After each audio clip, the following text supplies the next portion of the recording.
I'm going to speak about probably an entirely different viewpoint than what is most common or socially acceptable when it comes to people that live outside the streets. If you haven't lived out there before, you have no idea what's going on. That should be said first and foremost. No clue at all. It is not what people think. It is not what it seems. I've lived outside, I think altogether 3.5 years or something like that, 4 different cities. It was like a year in Denver, better part of a year, about 6 months in Atlanta. I think altogether 2 years, 2 full years in Portland, and then a little bit in Little Rock, Arkansas. That was another. Did I already say that one? No. Little Rock was also better than a year. Uh, all of about most of that's outside, not in shelters, not in programs or just anything like that. Just outside on the fucking road, on the street, in the woods, wherever, tents and fucking gnarliness.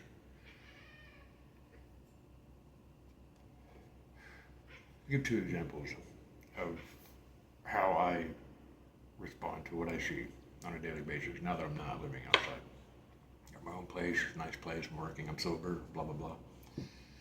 But I think it was last night before last, I was walking up, I live downtown, like proper downtown Portland, Oregon.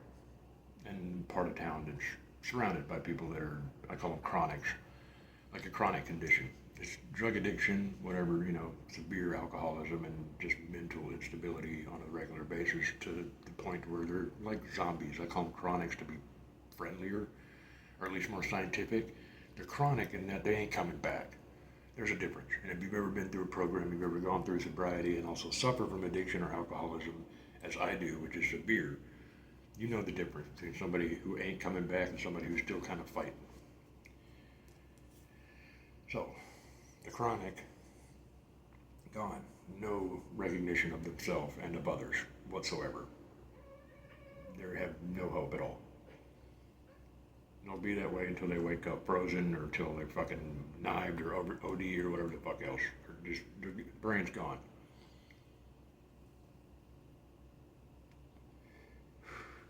The guy at the convenience store up on the head of the block walked up there the other night. He's sitting on the ground. He's like a probably my age, kind of stout, bigger dude. He looked sketchy enough as far as what he's capable of. Just had an energy, angry kind of energy, but he just yells at you. And I'd heard him yelling at other people before I got there, and he got to me. Hey man, it's my birthday. You get me a Mountain Dew. It's my birthday. I can't get anybody to get me. I'm just like, walked in the door. Didn't hear the rest of it. But since I just gone up there to get some candy, I had a craving. But since he said it, I was like, you know what? Actually, I want a Mountain Dew. So I got a Mountain Dew, a little can. And they put it in a black sack. Well, thanks for that. I don't really want to like rub it in the dude's face or anything. But like, I didn't end up getting a choice. So I come back out and he does it again. This time he stands up, real close. Hey man, dude, it's my birthday. I can't get anybody. I'm just like, dude, like that. I put my hand up and he goes, man, fuck you, dude. I'll fuck all you. And like comes at me straight up. So it's like, got his fucking hands up, shut up. Fucking put mine up. I'm just like, okay, dude, what the fuck are you doing? Is exactly what I said. And he started to lunge a little bit. And I hit him with the fucking Mountain Dew upside the damn head. The Mountain Dew that he wanted so badly for his birthday. You look like your fucking daddy, motherfucker. Sit down. That was it. Walked away from it. But that insanity, try to fucking wrap your head around that. And whether or not you're sympathetic or empathetic to that plight.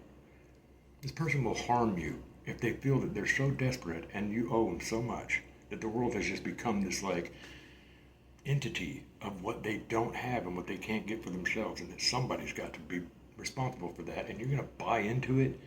You're gonna fucking do things for that. You're gonna go out of your way. So today, a better example before I get too mixed up in all that, psychology, which is not psychology, by the way. It's only psychology to a person with a healthy mind. To the person whose mind is dog shit, there is no way to reason with that. You're not going to find any moral code there that you're going to be able to abide by. Like, what am I doing wrong? What should I be doing? Shit like that. And none of that matters because they're not going to be responsive to it. So a good example of that today. Walking down the same block. This dude is this fucking white dude, pardon the expression, but you know what I'm talking about. It's like somebody's got no clue. He's just came out of a Fred Meyer or somewhere. He's got a big ass box of like steaming fried chicken and a little thing, and he like pulls that one piece of it and starts to chomp and stuff. He's just walking around, looking around and shit like he's at peace with his neighborhood. Like, dude, you're not. But he sits it down on a random planter, like on the sidewalk. Sits that down the whole box and walks away from it. I was like 20 paces behind him. Fucking thank you, and grabbed it up. But I ended up meeting him up at the next crosswalk. He stood there and waited, didn't say shit while we were close enough to fucking it to be responded to. But as he walked across the crosswalk, got most of the way to the other side of the street from where I was going, he kind of hollered back, "You better be giving it to the poor, or you better be hungry."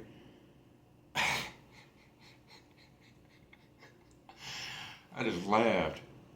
Pulled out a leg and shit, started munching on that shit. Just like, dude, is that who you think's out here? Is that who you think's on this block? Is people that are going to be like coming over there with a blanket around their shoulders? Oh, somebody, God bless you. Fucking take the chicken. You have no fucking idea. That's fucking crow food at best. That's just going to sit there. You don't know the goddamn code? First of all, if anybody actually thought that that was food that was okay to eat, they would leave it there because it could be somebody else's and they don't want to get no fucking shit. You don't know the fucking way that shit works out there. If it ain't yours, you don't fucking touch it if you live on the street. That's not what you think. They don't understand handouts. They don't understand, like, okay, they think that this motherfucker's probably around the corner fucking getting high, had to duck out of public view for a second, left their chicken for God knows what. They needed both hands to use. You don't touch it. You walk right by that shit. The only thing that's going to happen to that big-ass box of chicken he just left is fucking crows are going to come down, knock it over, spill it on the sidewalk, and chomp on that shit. Nobody's going to pick it up. You're an idiot. Not to mention the fact that ain't nobody hungry out here. That's the other part of it. You think that's what people are asking you for shit for? It's because they're hungry? The only way to get that going is they're asking you for something. It's only to get to the next thing, to find out if you're gullible enough to do the first thing. They can ask for the second thing, which ultimately leads up to what they're really after, and it ain't hungry. Dumb as fuck. You get taken in a heartbeat. I see it all the damn time. You don't go in your fucking pocket for nobody. You don't let yourself ever be known for somebody that's going to be willing to have a bleeding heart out on the street. It's stupid as fuck. You think these people can't take care of themselves? They're doing it every single day and night. Taking care of themselves for what they want, what they need, what they're gonna get no matter what. They gotta take it from you, they will. Don't give a fuck what you give them, what you've done for them, who you are, where you're going. You gotta be cutthroat.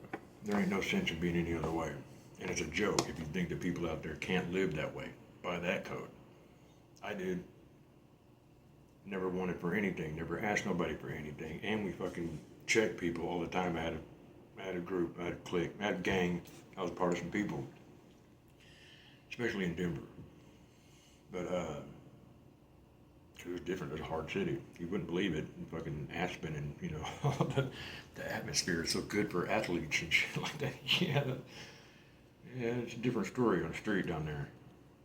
That city's hard. But even in that environment, we didn't leave any leeway for people that were bullshit. If you try to pull some, give me this, give me that, or I'm trying to, even if you're just getting high and shit and that was your game, it's the most desperate game out there. Because it takes over everything. Your entire person, your entire activity for the day, your every route, your every method is just about your fucking fix. So those people are just gone.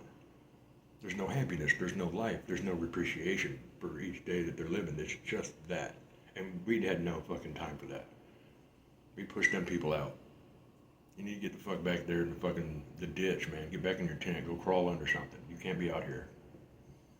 That's just decent fucking respect for like civility. Even on the street, you're still dead. What you think you know out there, you don't. Ain't nobody looking for a fucking handout. Just keep your shit to yourself.